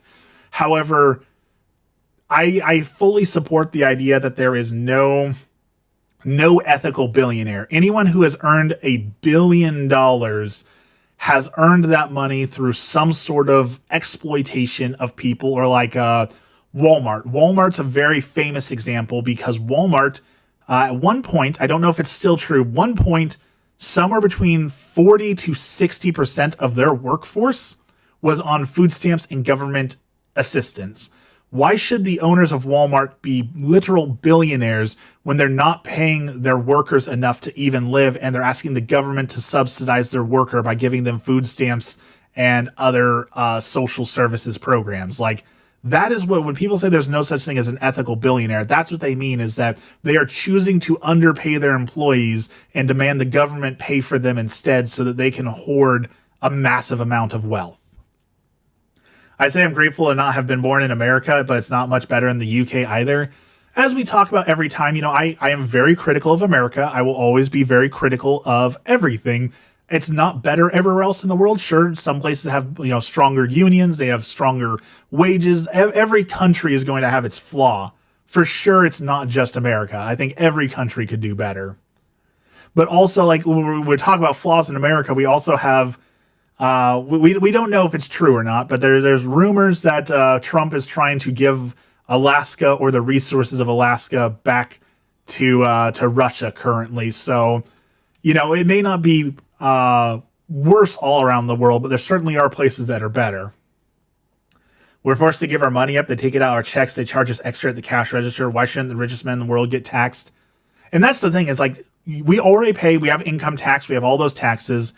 But then on top of all that, there are unseen taxes, right? There's taxes on your gasoline. There's taxes like tariffs that get passed on to people. So realistically, our tax rate in America is probably closer to around 50% when you realize all the hidden other taxes that we are paying and that are added on to and all those things. And we don't even have socialized healthcare to show for it. And I use this example a lot. When I had my hernia surgery, I got the bill. The hernia surgery was $100,000. Thank goodness I had insurance, but I still paid like $5,000 or $10,000 out of pocket for a surgery that I desperately needed. And I was lucky and blessed enough to be able to afford that, because I know a lot of people couldn't afford a $10,000 bill. Like that would be life-ruining money. If we had socialized healthcare, they would take 60% of your paycheck. I think I could live with that. If I lost half my paycheck, I wouldn't be able to afford photography gear. I wouldn't be able to afford half the fun things that I do. But I also know that there would be people in America who are finally getting the healthcare that they need, and that there wouldn't be elderly people who are buying cat food because that's the only thing they can afford to eat. I hope that I would have the fortitude to give up some of my luxuries so that everyone else could afford to have good health care and be taken care of. And I know maybe that's just a holier than thou thing. Maybe I can say that because I know that there's no chance of that ever happening in America right now. But I like to think that if I was presented with the option, I would have the fortitude to say, I can give up some of my excess and the things that I don't need so that other people can get the health that they do need. And again, it's easy to say that when I don't actually have to put my money where my mouth is, because America will never have that. But I like to think that I have the character to give up my luxuries. And that's that's why we're doing the fast, right? That's why we're doing the 40-day fast, is to give up. I wouldn't say it's a luxury, but giving up the comfort of eating 2 or 3 meals a day comfortably every single day. It certainly is a sacrifice of comfort. Put everything in the pantry. I need to find seeds. Is there money in this game? Like, I grew my potatoes. All of my potatoes have grown. I thought I would get seeds for my potatoes, but I have not gotten seeds for my potatoes. So let's go see if we can get some seeds of some sort. It could take months and even years to start cancer treatments and things like that. I mean, we still have the same flaw here, right? I talked about when I needed to go to the dentist, that it took 6 months to get to the dentist and over a year to get an appointment for my heart medication. So even without that, we have that flaw here too. So I understand where you're coming from. I've definitely heard those horror stories, but we also face that here. Maybe my doctor is just awful. Our healthcare system is the number one reason people in the U.S. go bankrupt. I've studied health, and our way of healthcare system is actually more expensive than universal health. I've heard that, but I don't know if that's true or not. Like, I've never actually done the research to see if that's actually true. All right, we gotta take a second. I want to say I agree with a lot of your statements and views on the world. There's a lot of people that talk about the world issues, but not nearly people that go out and try and change it. That's my one That is my one redeeming factor, Jonathan. I have awful, terrible, and stupid opinions when it comes to video games and music and pop culture and movies and most things. But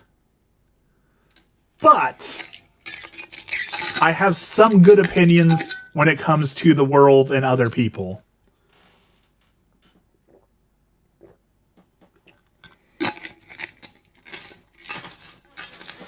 What I lack in video game opinions, I make up for in empathy. All right, we need some peppers. Let's grab some pepper seeds. Grab some cucumber seeds. Ooh, lettuce. Let's grab some lettuce and some maize.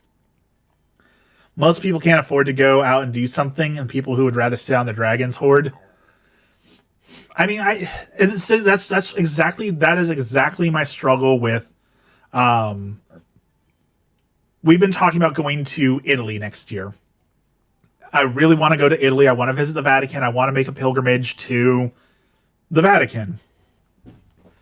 But I always struggle with like how can I justify going to Italy and spending the thousands of dollars in airfare and all that when there are people struggling. I struggle with that a lot. It's very hard for me to do that when I know that there are people who are going without food, that there are old people who are buying canned cat food because they can't afford regular food. But now I'm going to take my first class flight to Italy and see the Vatican. It just feels selfish.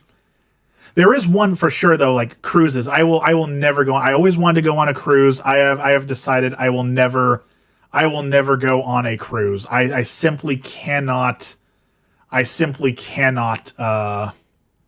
abide by the excess of cruises. Not to mention the germs. After watching that Netflix thing on the poop cruise, like I don't think I could ever find myself on a cruise ship after learning about the poop cruise. Go on a Carnival cruise. Here's the thing: is I'm pretty sure I can't go on a Carnival cruise. As a Catholic who is obligated to go to Mass every single Sunday, I'm pretty sure that I have to find a Catholic cruise if I ever want to go on a cruise, one that says a Catholic Mass. I have heard cruises are fun. I definitely have heard that, but also, you seem like an amazing guy. You deserve all the props and good in the world for whatever it's worth. Thank you so much, Jonathan. I appreciate that. Thank you. That makes my day. We're talking about how horrible it is in America sometimes. There are elderly people who their retirement plan is literally, it's cheaper to bounce from cruise to cruise to cruise than it is to stay in like a retirement facility. So they just spend 10 months of the year on a cruise because it's got better facilities to take care of them than some of our healthcare facilities. How bonkers is that? But also, like, how nice is that? You're only obligated if you're able and have opportunity to go. If you're on a boat in the middle of the ocean on Sunday and have no way to get to Mass, you're good. That is true, but like and Catholics are that there's multiple opinions on this. So I'm not saying that my opinion is the correct one. But I feel like by choosing to be on a boat in the middle of the ocean on a Sunday, I am choosing to actively skip Mass. And I know that like during hunting season, there are a lot of Catholics who will get a dispensation to say, priest, I want to miss one Mass so I can go out hunting all weekend. And again, this is a personal opinion. And I don't see why we can't put going to church and God first. Say, you know what, I want to go hunting, but I'm not going to skip church for it. Same thing. I want to go to a cruise, but I'm not going to skip church from it. I'm not saying that is the correct opinion, but that is how I feel on those. Is that yes, the dispensation exists. Yes, there are workarounds. Yes, there are ways to do it. And I just feel like those aren't for me.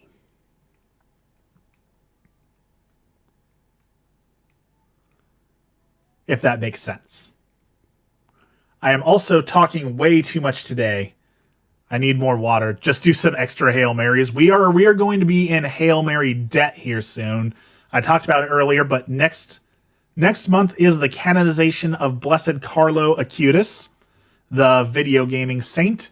In honor of that, we are going to be playing Elden Ring, and every death is going to be a Hail Mary and $1 donated. So I'm going to have a lot of Hail Marys to say. Hopefully some of y'all will take on some of my Hail Marys, because I will have too many to say. Glad I can make your day a little better. I've got to go make something to eat. All right, Jonathan, we'll see you next time. I stream on Mondays, Wednesdays, and Fridays, usually 5 a.m. to 6:30 a.m. Pacific time. I'm running a little bit later today. That's okay, because I'm enjoying talking to you all. So you'll see me on Monday.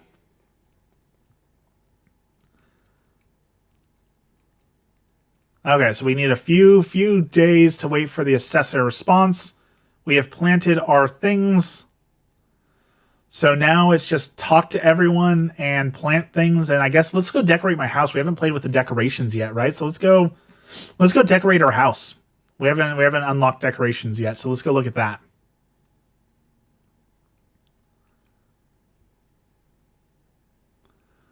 I wonder if in the beginning I had to choose my character's mood, like I had to be a joyful hobbit. I'm kind of curious if I can change my demeanor and become like a grumpy hobbit or something like that. So let's play with some of the systems we haven't touched yet. Let's look at the wardrobe.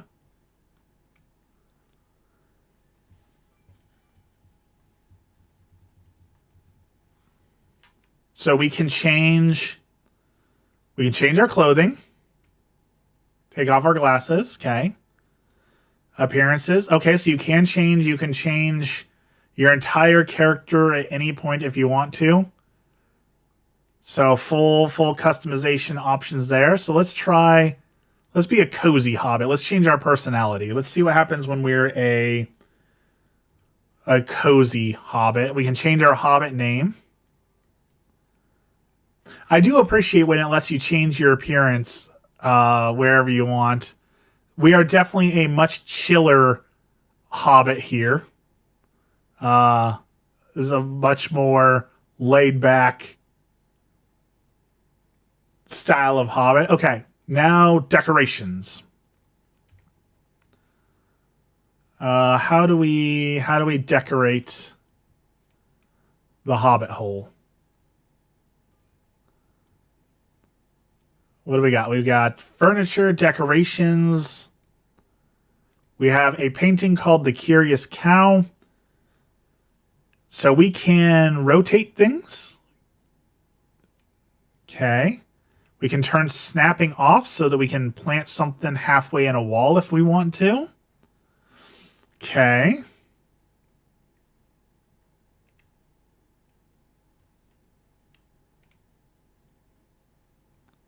Let's put our cow painting. Looks a little crooked. It's crooked there. Find something else. Can we just stick it on the floor? No. All right. Here's what we're gonna do. We're gonna make it so when you come in the house, the cow will look at you. Perfection. What game is this? This is Tales of the Shire. It is Animal Crossing, but what if Lord of the Rings? All right, we've got a cozy pillow that goes right on the floor. Let's stick that right there. Brilliant. A paint pot. You're going to go right on the shelf right there. Beautiful. Blue set of books.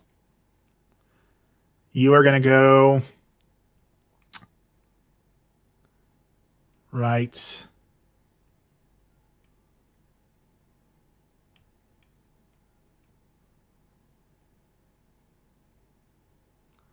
no? Okay, how about right here?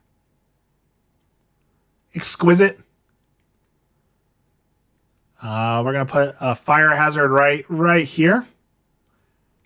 Burning pillow for someone who's really cold. And the goblet, we are going to put you as a centerpiece on our table. Masterfully done. My house is officially beautiful.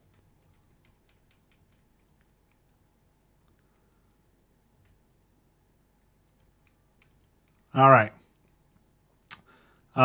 We still have some. Oh, interesting. We can change the style of the house. So we can put an antique curtain, a frame, a hanging pot. Interesting. And colors. Interesting. Okay, so there is a lot more housing options than I thought.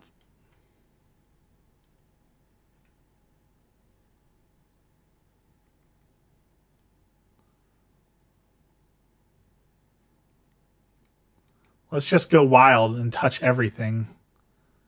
Oh, we can put a starry sky above our place to eat there. Okay. Let's do some hideous old lady wallpaper right there. Yes. Brilliant. Let's change this to low paneling so we have more of that hideous wallpaper. Let's make this white to match the hideous wallpaper. Fireplace. Put a cauldron in there. Red brick. Okay. Beautiful. There's actually a little bit more customization than I thought. I am impressed by that. That might genuinely be the first thing that I've said that is good about this game, is it's definitely got some choices for changing things up. Flooring. Let's go with firework blue burst tile. Can we change our pantry? No.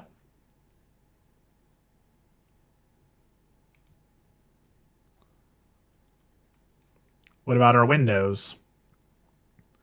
Okay, we got some window options here. I do like a big window with some stuff floating around here. Beautiful. All right, can't change our bed. We can change our bedroom window. Some bricks. Wow. Okay, and then this can be our Bywater Hills. We have a nice little scene there. There we go. So when you come into the house, you are greeted by my obnoxious door, and you look up, and the cows are watching you. And then you see all of this mess, but look at that beautiful white ceiling. And then eat under the stars with my one brick.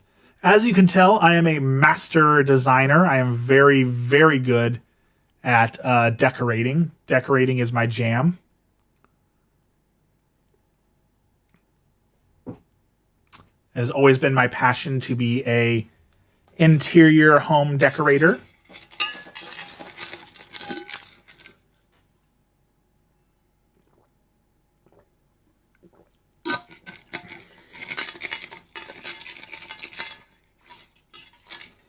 All right.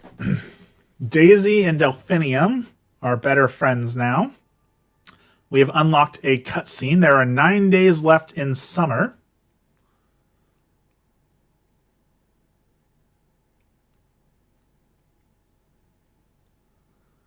And I woke up at dawn.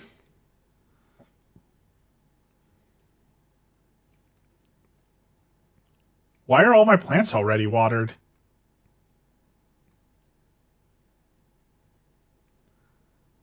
Something come through and water my plants in the middle of the night? All right. We got birds. We got to check our post box. What's in the post box?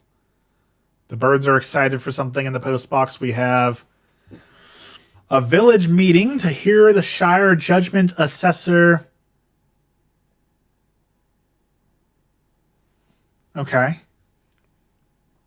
Had a lovely time. Really, really wonderful. I wonder, is it possible to get like a nasty letter? Like if I feed them foods they specifically hate and I burn it, will they send me a letter and say like, hey, I hated it here and I'm never coming back? Also known as pulling a Dex.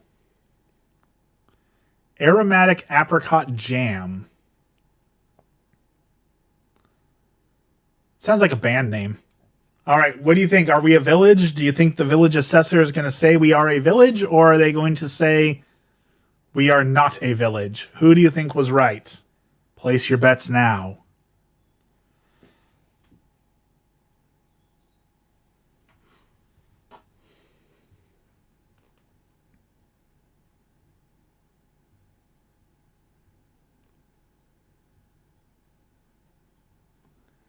You're not a village.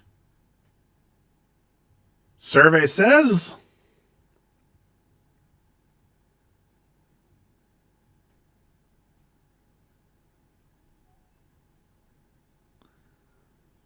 okay, here's another complaint. Well said, Hobbit. I input my name. Could you just have like a simple command to grab my name? Like, we're supposed to be a village. Shouldn't you know my name and just not refer to me as Hobbit?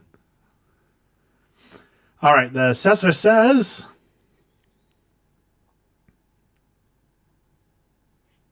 it is not a village. Bywater is not a village.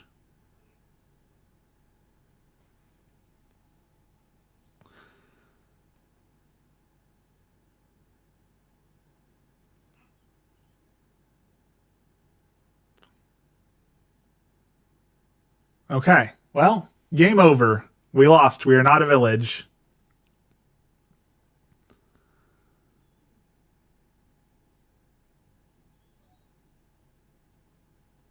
The village rules tell us everything we need to be a village, so if we do everything the rules say, they have to change their mind. I was right. Where's my money? If this was Twitch, I could give you betting points, but since we're on YouTube, there are no betting points, unfortunately. We need clubs so hobbits can learn new skills. We need to hang a wolf's head over our village gate.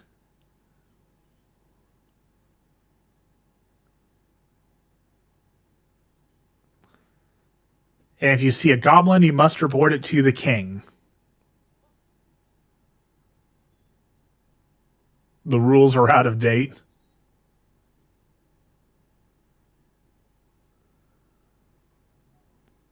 All right, so we got to start Sandwich Club.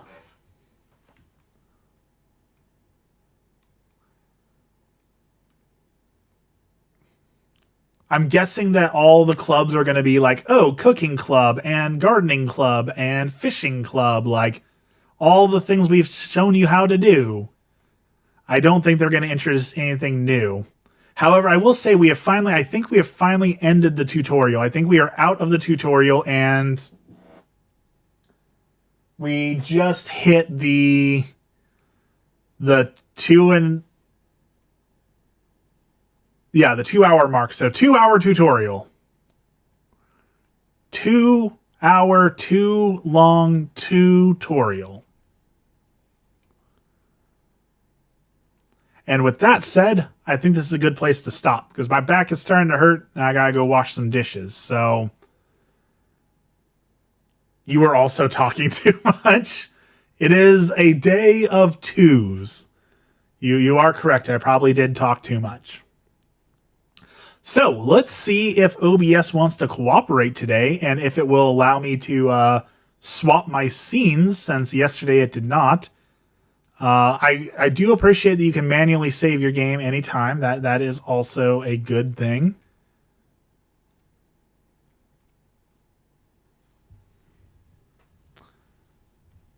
All right, everyone, let's see if this works today.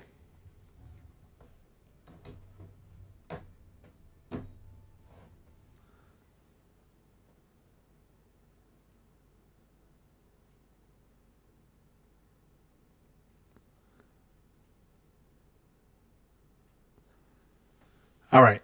You should be able to hear me. Can you all still hear me while I'm talking here, or did it break again? Let's find out. Survey says, is it broken?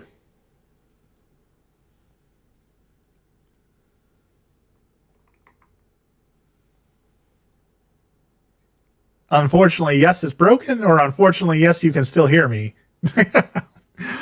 Let's do our prayer. In the name of the Father, the Son, and the Holy Spirit, our Father, who art in heaven, hallowed be thy name. Thy kingdom come, thy will be done on earth as it is in heaven. Give us this day our daily bread, and forgive us our trespasses as we forgive those who trespass against us. And lead us not into temptation, but deliver us from evil. Amen. Lord, thank you for bringing us closer to you on this holy day of obligation, the Assumption of the Blessed Virgin Mary into heaven. Lord, help us all to grow closer to you during this day. We continue to pray for all the people who are starving, all the people who don't have enough food, all the people who are without. Lord, help them. We pray for all the people who are victims of any sort of crime, of any sort of hate, the victims of all the problems that we have in the world. Lord, help us. We pray for the souls in purgatory, the souls who've been forgotten, the souls who have no one left to pray for them. Lord, help them. And finally, we pray for those who are struggling with illness, whether it be physical illness, whether it be mental illness, whatever it may be. Lord, help us to grow closer to you in our suffering and help to alleviate the suffering. All this we pray in the name of the Father, the Son, and the Holy Spirit. Amen.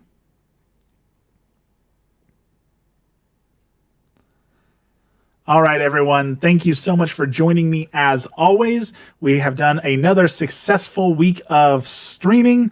We have suffered through Tales of the Shire, so we finally got that one checked off the list. We'll be back at it on Monday. I don't know what we're streaming yet, but we will be streaming on Monday, so I look forward to seeing you all then. Until then, everyone have a wonderful, blessed day, and I hope to see you all bright and early Monday morning. Thank you so much, and God bless.